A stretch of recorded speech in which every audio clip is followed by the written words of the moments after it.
Mr. Chong Kee Hiong.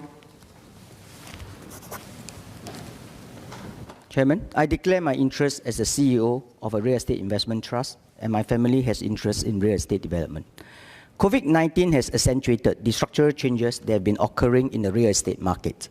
The uncertainty arising from this pandemic clashes with the prescriptive nature in our planning regime. While it provides clarity and certainty for developers and owners, it equally inhibits their creativity and results in laggard responses to market changes. Over the years, the planners have injected greater flexibility into a prescriptive and segmented blueprint approach to planning. While zonings have provided the clarity much needed for driving the urban transformation during the early years, they may not be conducive in an era where innovation and flexibility are key. White zones allowing market forces to decide on the eventual use out of a pre-approved list have been successfully introduced. We could consider extending this further. As an example, in the context of retail, the digital disruption in retail that started with the advent of e-commerce has challenged the traditional concept of retailing. The transactional activity found in brick-and-mortar malls has been greatly reduced. In response to this, many landlords have actively redesignated more space to prioritize experiential consumption, to play an enabling role to e-retailers, and also increase allocation of social space to be aligned to the current expectations and to be aligned to the current expectations of consumers.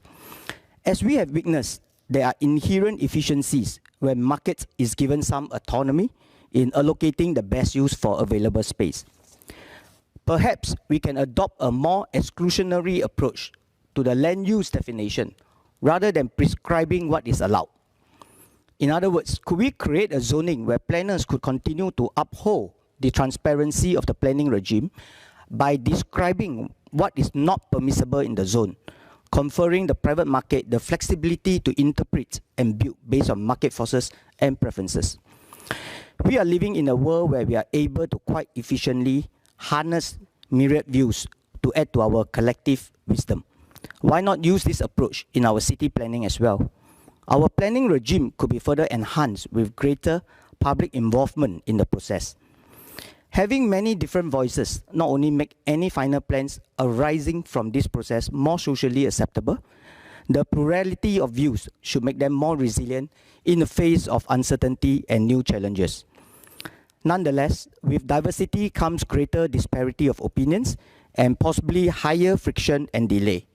How should we balance the trade-offs between the value of greater ownership and resilience and benefits of greater efficiency in planning and decision-making?